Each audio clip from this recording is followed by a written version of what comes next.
Hello there, and welcome to the first episode of Fonduede Teaches. I'm Fonduede of Video Game Viddles, and in this segment I'll be giving you a brief rundown of necessary skills and information on how to play a variety of games. This episode's game is Killing Floor, a first-person survival shooter made by Tripwire Interactive. Its sequel, Killing Floor 2, is coming out soon, and many new players are finding themselves suddenly thrust into this world with little to no explanation as to what's going on. So let's fix that. When you first get into a lobby of any kind, be it single player or multiplayer, you'll find yourself at a screen like this. There's a lot of useful information on this screen that you should be aware of before you even get into the game itself. In the top left corner, you can see all current players in the game, their perk level, and whether or not they're actually ready to play. In this bottom right corner, you can see the portrait of the character that you're going to be playing as, and your current perk, as well as all the effects of that current perk. This is the most important area of the screen, as clicking on the perk brings you to this screen. Clicking on this button will allow you to change your player character. More characters can be earned or bought from the store. Here you can see all the current levels of your perks. All perks start at level 0, and through certain conditions being met, level up. As your perks level up, you'll gain additional bonuses to that specific perk. At level 5, you'll begin to spawn with class-specific equipment, and at level 6, you'll get additional class-specific equipment. Different classes gain different abilities as they level up, so pay attention to what bonuses that you're receiving. Upon level up, always make sure you read the list thoroughly to know what your class is now capable of. I'm going to give a brief rundown of each perk, its effects, and its strengths and weaknesses. The Field Medic is, of course, the medic class. It can deal reasonable amounts of damage to small enemies, and has bonuses to armor and speed. The most important aspect of the medic is their ability to shoot healing darts. This allows you to heal teammates from afar and can change the tide of battle completely. They also get a large discount to medic guns, and their grenades put down a healing aura, which both damages enemies and heals allies. However, medics are not able to deal with high health targets. This causes them to rely on their teammates for protection in exchange for their healing services. Additionally, firing the healing dart reliably requires both skill and practice. And finally, medic weapons will not spawn out in the world. You must purchase them in order to be able to shoot healing darts.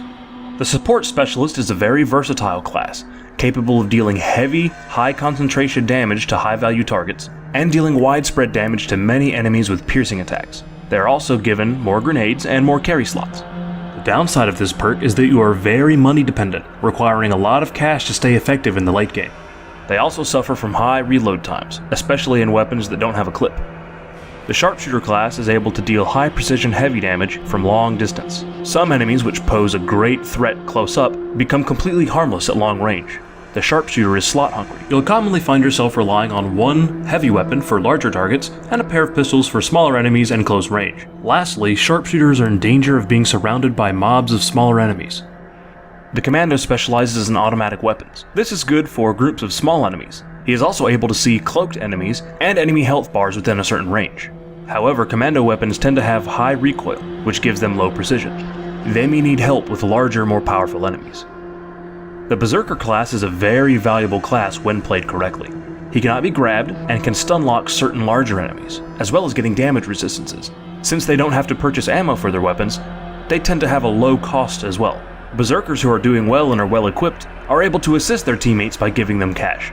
However, the Berserker is a very difficult class to play reliably, and more often than not you'll run into Berserkers who die more often than they help. They also have trouble dealing with the very specific, low-profile specimen. And of course, being a melee class must always be next to their opponent in order to deal damage. The Firebug is able to ignite enemies and deal damage over time. Many of the Firebug's attacks are piercing and allows them to set many enemies on fire at once. This allows them to kill large groups of smaller enemies, both in wide and closed spaces. They are also granted fire immunity and fire grenades. However, Firebug weapons do not spawn in the world and have to be purchased. They also have a lot of trouble dealing with larger targets and have to use non-fire weapons to kill husks, which I'll explain in a moment. Demolitions are able to deal high damage to all enemies, switching to different weapons to kill many small enemies, or concentrate fire on large enemies, or use pipe bombs to deal with these situations. They're able to carry more grenades as well. However, the Demolitions is a high-cost class, and you have a large chance of exploding yourself, as your grenades can detonate on allies. An ally that steps into your line of fire can detonate a grenade at close range and kill you, so caution is always required. And lastly, grenades will not explode on enemies at point blank. That about covers the classes. Now for a brief breakdown of the mechanics of the game, and a description of each specimen that you'll face. This is your default heads-up display, which contains a lot of useful information for your upcoming fights. Starting in the bottom left-hand corner, you can see your current perk, plus its level, as well as your health, armor, and carrying weight capacity. On the right side, you can see how much money you have, the weapon that is equipped, and then underneath, the amount of battery left in your flashlight, ammo in the current clip, how many clips you have remaining, and how many grenades you have. Your flashlight is equipped on your default pistol, as well as a few other weapons, and it can be toggled by pressing F or by clicking your middle mouse button, which toggles any secondary effects a weapon might have. Pressing F while another weapon is equipped will pull out your pistol and turn on your flashlight. In the top left-hand corner, you can see an arrow that points in the direction of the trader, as well as how far away the trader is in meters. This is an important piece of information to keep in mind as you near the end of waves. In the top right-hand corner, you can see a piece of information that will display either the countdown until the next round, the current wave that you're on, plus how many enemies are left in the wave. At the beginning of each round, a certain number of specimens for the round will be decided, dependent on difficulty, round number, and number of players in the game. Killing all specimens will open the shop and start the countdown for the next wave. Once you reach a low number of specimens, take a look at your arrow and find out which way the trader is. You want to end the round as close to the trader as possible so you can do your shopping. This is the shop window. Here you can see your currently selected perks, plus buttons to switch to a different perk in between waves. This can only be done once per wave, so be very careful when clicking. Over here you can see all of the weapons that you're able to purchase, which are organized by class. Here you can find the button to purchase armor, grenades, and ammunition. Pushing this button allows you to sell weapons. Your starting equipment consists of a knife, your 9mm tactical handgun, your medical syringe, and your welding gun. Pressing Q while you're injured will switch you immediately to your medical syringe and use it.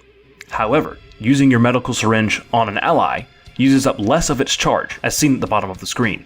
Additionally, you do not have to sit and watch the entirety of the medical syringe animation.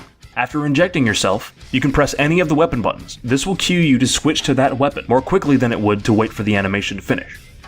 By taking your welding gun and walking to a closed door, you can hold down the left mouse button to weld the door shut, or hold down the middle mouse button to weld open a closed door. This allows you to keep specimens at bay for a while. If welded continuously, a door can be kept closed indefinitely, but upon reaching zero integrity, the door will burst open and any specimens behind it will charge through. Doors respawn after every round. With that said, we can now move on to talking about the specimens, starting with the lower level specimens you'll see in early waves, and moving on to the later ones. Most specimens have a special ability that can be disabled by taking their head off with a well-placed headshot. Let's start with the easiest specimen of all, the clot. The clot is very numerous and fairly frail, and shows up in all rounds and all levels of play. They are slow-moving, but have the ability to grab you. In order to escape a grab, you must hop away in the direction opposite of the clot. Decapitating a clot will remove its ability to grab. All specimens that are beheaded will have their life slowly drain away before they die. The gore fast will also show up in the first waves, and will charge relentlessly at a high rate of speed. They have moderate health and do a moderate amount of damage, and are fairly dangerous in conjunction with clots, who will hold you in place while the gore fasts, well, gore you. A headshot will remove a gore fast ability to charge.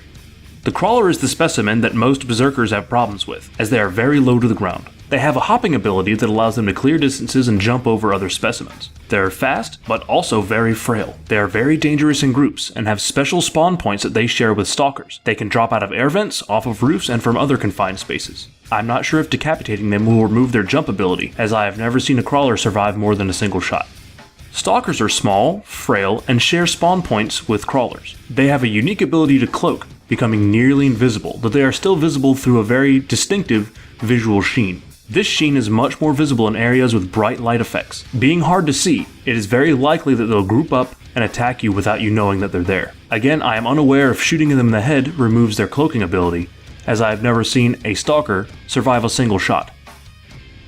The Husk is slow moving and has a deceptively low health pool despite his large size. He attacks using fire attacks from a long range, meaning that the firebug will not take any damage from an attacking Husk. However, firebugs themselves have a hard time dealing with husks unless they use bullet-based weapons. The Bloat, as his size would suggest, has a large health pool, especially compared to the other specimens of early waves. He has a short-range vomit attack, which deals corrosive damage to your armor, as well as an acid explosion attack that showers everyone near him with acid when he dies, including other specimens. Removing his head disables his vomit attack. The Siren, despite its frail look, has a deceptively high health pool.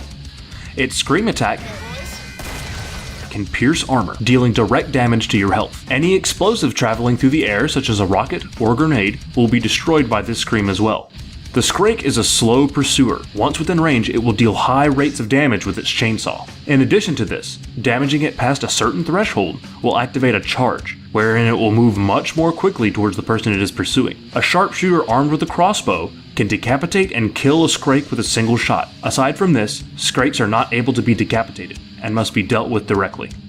The Flesh Pound is the most powerful common enemy that you will face during your time in Killing Floor. They are a slow pursuer until they are enraged. This rage can be activated by either pursuing a target for a long enough time, or being damaged by a certain amount. Once enraged, the Flesh Pound will become extremely fast and extremely powerful. To make matters worse, it has a large health pool and is extremely resistant to damage. All of these aspects put together make the Flesh Pound an extremely dangerous target. In higher difficulties, it is a group effort to take one down. They should always be high priority targets compared to other specimens.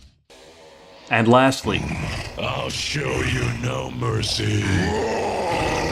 The boss of the final wave, the Patriarch.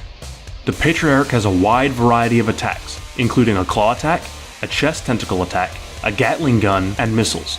The Patriarch also has 3 heal syringes which he will use to restore his health. He is capable of cloaking and is the fastest moving specimen in the game. Dealing enough damage to the Patriarch will cause him to go down to a knee, wherein he will immediately cloak, run to a safe area, and heal himself. If you are able to interrupt his healing with more damage, you may be able to kill him before he fully heals. Sharpshooters and other sources of high range damage are recommended for fighting the Patriarch. Commandos can follow him when he cloaks, and setting him on fire with a firebug allows one to follow his smoke trail when he moves. He deals incredibly large amounts of damage, including a special 360 attack which instant kills all players around him. This only happens when the Patriarch is near several players at once, so keep your distance. And with that, we have covered all the specimens of Killing Floor. Now it's time for a review.